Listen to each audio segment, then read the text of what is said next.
le savez, la force de la SCPI, c'est d'avoir beaucoup d'immeubles, beaucoup de locataires, beaucoup d'associés. Mais tous ces beaucoup, ça pose un problème. Il y a énormément de données à gérer, à tous les moments.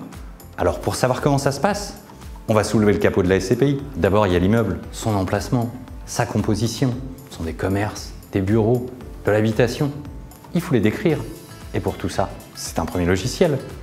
Mais cet immeuble, il est occupé. On a des locataires. Il faut savoir qui ils sont, ce qu'ils ont besoin. Et puis, leur facturer les loyers, évidemment.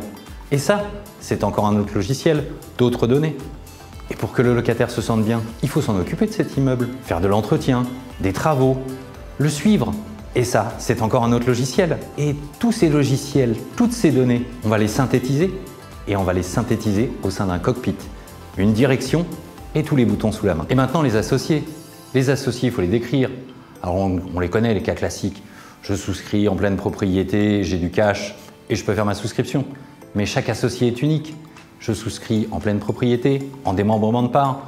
Je suis personne morale, je suis mineur, peut-être mineur même protégé.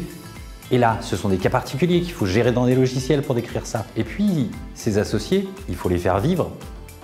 Pour les faire vivre, on va leur donner de l'information. Le bulletin trimestriel. Et puis, les rendements de nos immeubles, ces fameux loyers, ils deviennent des dividendes. On va les informer qu'ils ont touché des dividendes. Et puis chaque année, les assemblées générales, les informer sur l'état de la société de gestion, l'état du patrimoine. Puis l'associé, peut-être qu'à la fin, il voudra sortir, ou peut-être qu'il voudra transmettre son patrimoine et démembrer ses parts. Ou alors, il voudra resouscrire, et c'est encore un logiciel. Toutes les données de ces logiciels, on va les retrouver en synthèse dans un cockpit. Et c'est ça qui va permettre à la société de gestion de piloter. Sous le capot des SCPI, beaucoup de données, beaucoup de logiciels. Historiquement, les logiciels n'étaient pas très communicants entre eux. Mais avec la révolution du digital, il y a de plus en plus d'échanges de données. Finalement, aujourd'hui, les sociétés de gestion sont de mieux en mieux équipées pour gérer ces SCPI.